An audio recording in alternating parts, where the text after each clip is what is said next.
It was the autumn of 1939, October 14th. The HMS Royal Oak was anchored at Scapa Flow. She was a British battleship nicknamed the Mighty Oak, a veteran of World War I and the mighty pride of Royal Navy. The base at Scapa Flow was near ideal anchorage and many considered it impenetrable. In the darkness of the night, on the 13th of October 1939, German submarine U-47 surfaced in Scapa Flow and crept slowly towards HMS Royal Oak. When the submarine was close enough, the commander of the U-boat, Günther Prien, had given orders to fire torpedoes. The battleship had no chance in this duel and very quickly started to sink. 833 men, including Rear-Admiral Henry Blagrove, died on board HMS Royal Oak. U-47 had crept out of Scapa Flow unnoticed. This attack had caused great confusion among the British, as sinking of a mighty warship in a base considered secure and impenetrable was a big shock to Admiralty. It was a disaster and a big blow to the Royal Navy's reputation. Prien's success was a gift to the Nazi propaganda, and the whole crew of U-47 became heroes in Germany. This is the story of this daring mission.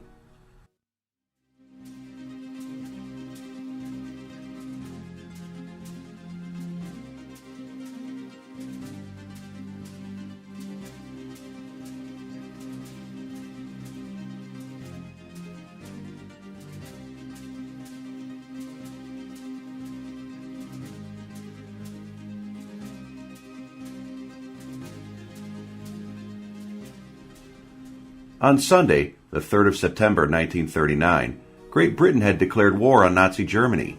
A few hours later, Fritz Julius Lemp, the commander of U-30, had made a ghastly mistake. His submarine had sunk a British liner, Athenia, carrying 1,418 passengers on board, of which 117 had lost their lives. It had been reported worldwide, and many considered it the beginning of a total war, unrestricted submarine warfare, where civilians become a target. When U-30 spotted a ship on the horizon, Fritz Julius Lemp decided to close the distance. Looking through the periscope, he observed that the ship was blacked out and zigzagging on a defensive course. Taking into account its unusual route, through Rockall Bank, Capital Lieutenant Lemp concluded it must have been a British armed merchant, a ship armed with guns.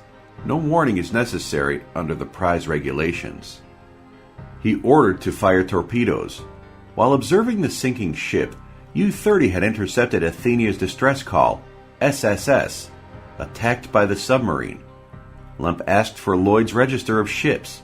He was shocked when he realized what he had done, but to make things worse, he also failed to offer any help and decided not to report what he'd done. He had chosen to remain silent. He must have known the possible consequences his actions would have on Germany. It was the first day of the war with Great Britain, and he had broken all the rules. The Nazis' first step was to deny responsibility. Propaganda Minister Joseph Goebbels issued a statement claiming it was a British torpedo that sunk Athenia, and Churchill had planned this, hoping that he could bring the USA into the war. Hitler had almost immediately ordered tightening of restrictions on submarine operations. He had never shared the optimistic confidence in the U-boat of Admiral Karl Donitz's, who became the commander of submarines on 28 January 1939. Karl Donitz was a very experienced commander. When World War I broke out, he was serving on the light cruiser SMS Breslau.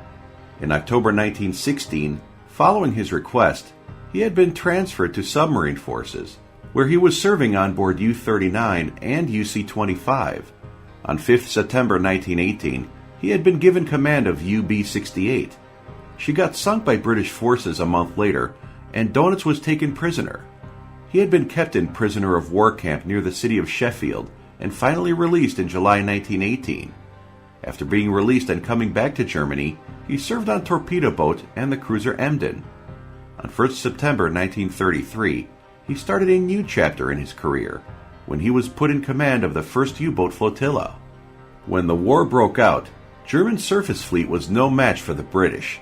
Open war with Britain would be disastrous, and the Kriegsmarine would be unable to challenge the British supremacy at the seas. Karl Donitz was convinced that the only option for Germany was submarine warfare. Having served on U-boats himself, he was very familiar with their specific atmosphere, camaraderie, and life under the water. The majority of his commanders were young and ambitious men, encouraged by the chance of reaching a position of responsibility and the spirit of friendship amongst the crews. Many of the officers volunteered to join the U-boat arm. Due to the nature of the submarine service, the atmosphere was so different to the other forces, including even the surface fleet, the Kriegsmarine. The U-boats were spending weeks at the sea. As the men didn't shave or wear official uniforms, it became almost impossible to distinguish officers from ordinary sailors. The U-boats' crews became known as the Freikorps. Freikorps, Donitz. The nickname that reflected their unity, as most of the men were volunteers. It also referred to Freikorps, a group of men who volunteered to fight and protect Germany from communism after World War I. Karl Donitz was a very charismatic leader, and he knew how to treat his people. For many of them, especially the younger ones, he was like a father, a person with authority, who was looking after his men and knew almost every one by name. At the same time, Hitler and the Nazis were becoming more and more powerful. On 17th March 1938, Austria was annexed into the Third Reich. 6 months later, the Prime Ministers of France and Great Britain cowardly signed the Munich Agreement, permitting the Nazis to occupy Czechoslovakia's land, known as Sudetenland. Allied governments were fearful of the new war and decided to avoid it at any cost. Neville Chamberlain gave his famous Peace for Our Time speech in front of crowds in London, and at the same time, Hitler had been given everything he wanted. After the war broke out, the first U-boat attacks were quite successful, but all the operations were overshadowed by the sinking of passenger liner Athenia by U-30. The incident sparked a furious reaction from Hitler, who still believed in the possibility of signing a peace treaty with Great Britain. Also, many of his commanders believed that the German surface fleet, the Kriegsmarine, was not prepared for war, and it would be no match for the British or French. After careful analysis, Karl Donitz came to the conclusion that the only chance of success for Germany would be a total economic blockade of sea transport lanes. He believed the U-boats could be the decisive factor in the Battle of the Atlantic. Merchant ships and oil tankers were relatively easy prey, and without oil and the supplies Royal Navy would be unable to fight, almost equivalent to sinking it. Donitz had started to plan an attack on Scapa Flow. This operation was not only meant to impress Hitler, but it would, as a consequence, lift the restrictions put on U-boats after the Athenia blunder. This mission would also have a symbolic meaning, as Scapa Flow was the place where the Imperial German Navy surrendered after World War I.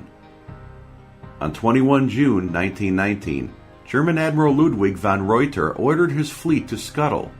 His order was followed immediately. 15 capital ships, 5 cruisers, and 32 destroyers were sunk, thus avoiding the German fleet being seized and divided amongst the Allies. Admiral Karl Donitz came up with a daring plan. He believed that it was possible to penetrate Scapa Flow, even though during World War I, U-boats had twice tried to break the anti-submarine defenses and on both occasions failed. He noted there was a route between block ships, and after careful studies of reconnaissance data delivered by Luftwaffe, Donitz was convinced that his plan would work. There were many young, skilled U-boat commanders, but Donitz had decided to choose a short, plump-faced captain of U-47, Günther Prien. When the young officer was approached by Donitz, the answer could only have been one. Prien did not hesitate, although he must have been aware this was almost certainly a suicidal mission. No one had said it out loud, but they were not expected to survive. Coming back was not even mentioned. Prien was confident he could succeed. He did not disclose the objective of the mission, but the crew had complete confidence in their commander and never asked any questions. His U-47 had left Kiel Harbor on Sunday, 8th of October. The journey lasted 5 days, with U-47 finally reaching its destination on 13th October. Although U-47 was able to travel at 17 knots on 31 kilometers per hour using its diesel engines, Prien had to be extremely cautious. He decided to use it only on the surface at nighttime, remaining submerged during the daytime. U-47 had traveled around the Denmark Peninsula into the North Sea. Prien ordered to surface on the evening of 12th October to confirm his position. The coastal lights remained lit, and his U-47 was just off the Orkneys. At sunrise, at 4 a.m., he ordered to submerge, informing his crew that the following day they will make an attempt to enter Scapa Flow 12 hours later. After finishing dinner, which could have been their last one, the crew started to prepare the boat. 3 men were ordered to place explosive charges to avoid seizing of the vessel and valuable Enigma device in case of the mission failure. The whole crew had checked their life jackets, and they were ordered to rip the flotilla IDs off their caps. Chief Engineer Johann Frederick Wessels ordered to pump the ballast to the sea, and the U-47 had moved to the periscope depth. "Periscope up," Prien ordered. After ensuring it's safe to do so, he gave the next order: "Surface." According to U-47 captain's log, the submarine surfaced on the moonless night at 7:15 p.m. Prien opened the hatch, and the officers breathed fresh air. For a moment, the men observed Scapa Flow, and finally Prien ordered to move ahead. For a brief moment, he was considering aborting the mission. They weren't expecting what they had seen. The whole horizon was bright, lit by the colorful glow of the northern lights. The U-47 officers could see everything very clearly. Prien had been carefully steering his boat for the following hours. At one point, when he was maneuvering between the old hulks blocking the way, his boat had been caught by one of the cables keeping the blocking vessels in place. U-boat freed with difficulty rapidly maneuvering, and U-47 finally crept into Scapa Flow at 12:47. Suddenly, a crew on the bridge had spotted a car on the nearby shore. Its headlights swept the submarine, and the men's blood ran cold, as they were thinking they were spotted and would be fired at any second. But nothing had happened, and U-47 continued silently west for 3.5 miles. The crew's mood started to change, as the anchorage seemed to be empty. Prien had not been aware that most of the big ships had left the base by the 13th of October. The British had spotted a German reconnaissance plane flying over Scapa Flow. This could have been a sign of an incoming bomber raid, and a decision had been made for all the big ships to leave Scapa Flow, including battlecruiser Repulse and aircraft carrier Furious. The warships that had left before, mainly battleships Nelson and Rodney and battlecruiser Hood, were ordered to stay on the west coast of Scotland. Finally, one of the lookouts, Second Watch Officer, 2WO, Emmelung von Verendorf, pointed out 2 big shadows to Prien. Looking through binoculars, he identified them as 2 battleships belonging to the Royal Oak class. After a longer observation, both warships were identified as Royal Oak herself and HMS Repulse. Prien was mistaken, as the second warship was actually a much smaller seaplane carrier, the Pegasus. Prien smiled, as he had finally found the prey he came for. There were a lot of anchored tankers, but he hadn't been doing it all just to sink a few small vessels. U-47 still remained on the surface when Prien ordered to go ahead slowly. After careful checks for cruisers and destroyers, he decided to commence an attack. When distance decreased to 3,000 meters, Prien ordered to flood torpedo tubes and open outer doors. "Torpedo los!"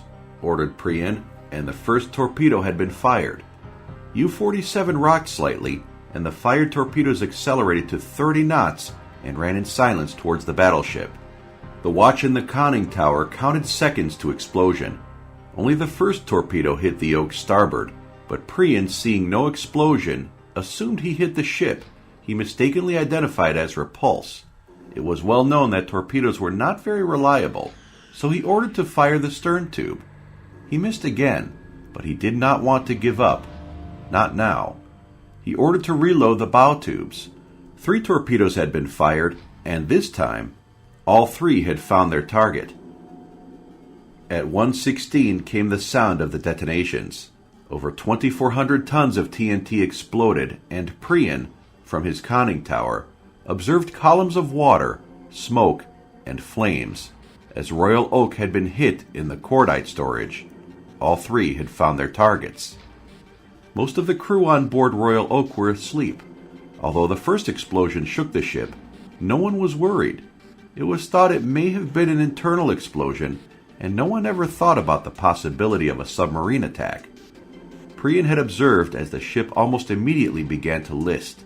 The battleship lost electricity, and the cordite from the magazine had ignited. Within the next 13 minutes, the warship sunk completely, and at 1:29, it disappeared beneath the surface. The officers on U-47's conning tower knew that she was finished, and it was time to retreat. Prien had no reason to believe their presence had been detected, but he decided it was high time to start to move towards Kirk Sound. No one spotted the submarine, and by 2:15, Prien's boat had reached the open sea and sailed towards Wilhelmshaven. Hundreds of men were trapped between Royal Oak's decks. Those who managed to leave the ship found themselves in cold water, covered with a thick layer of ship fuel. The rescue lasted until early morning hours. Out of the 1,234 sailors, 833 were killed or died later of their wounds, including the Rear-Admiral Henry Blagrove, commander of the 2nd Battle Squadron. The majority of the survivors were saved by the captain of a vessel Daisy II, John Gatt, whose crew rescued 386 men, including Royal Oak's commander, Captain William Benn. Initially, this attack had caused a lot of confusion amongst the British Admiralty. The initial reports confirmed a series of explosions, and Captain Benn, the ship's commanding officer, was adamant the warship had been sunk by torpedoes. It had been decided to send divers to clear the doubt. Although the search had been interrupted by a destroyer, who dropped depth charges on what the crew thought was a submerged submarine, the divers found the proof they were looking for, a torpedo's propeller. When the British were busy trying to seal the anchorage, Prien's U-47 was already on its way home to Wilhelmshaven. The official announcement took place on 14 October on the BBC, and Winston Churchill officially confirmed the loss of Royal Oak. He claimed that the sinking of the old battleship will not affect the overall situation, but privately he admitted it was a disaster, and he felt the loss. Home Fleet was ordered to stay in other ports until the security was improved. The BBC broadcast had also reached Germany, and it became clear that U-47 succeeded sinking a battleship and safely crawled out of Scapa Flow. Dönitz was ecstatic. Sinking a British battleship in the safety of its base was a humiliating blow to the Royal Navy. Churchill was right claiming that this will not change the overall naval situation, but the propaganda damage had been done, and it was disastrous. If a single U-boat was able to sink a battleship, what could a fleet do? Goebbels had launched a propaganda campaign, creating a myth of brave, lone wolf, to emphasize its crew's virtues. Prien was aware of what he had achieved, and it got confirmed when the BBC's broadcast had been received on board U-47. He deliberately delayed his arrival, ensuring that all Navy officials had enough time to arrive at Wilhelmshaven to greet them.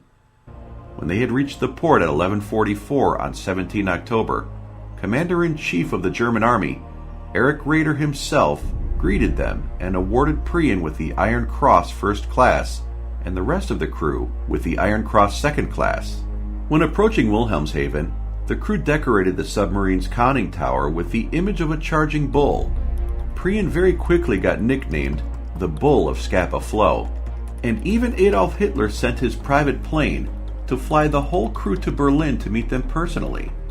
He awarded Prien the Knight's Cross of the Iron Cross, with Prien being the first submarine officer awarded with this decoration. He became a new German hero, with all newspapers and radios desperate to interview him.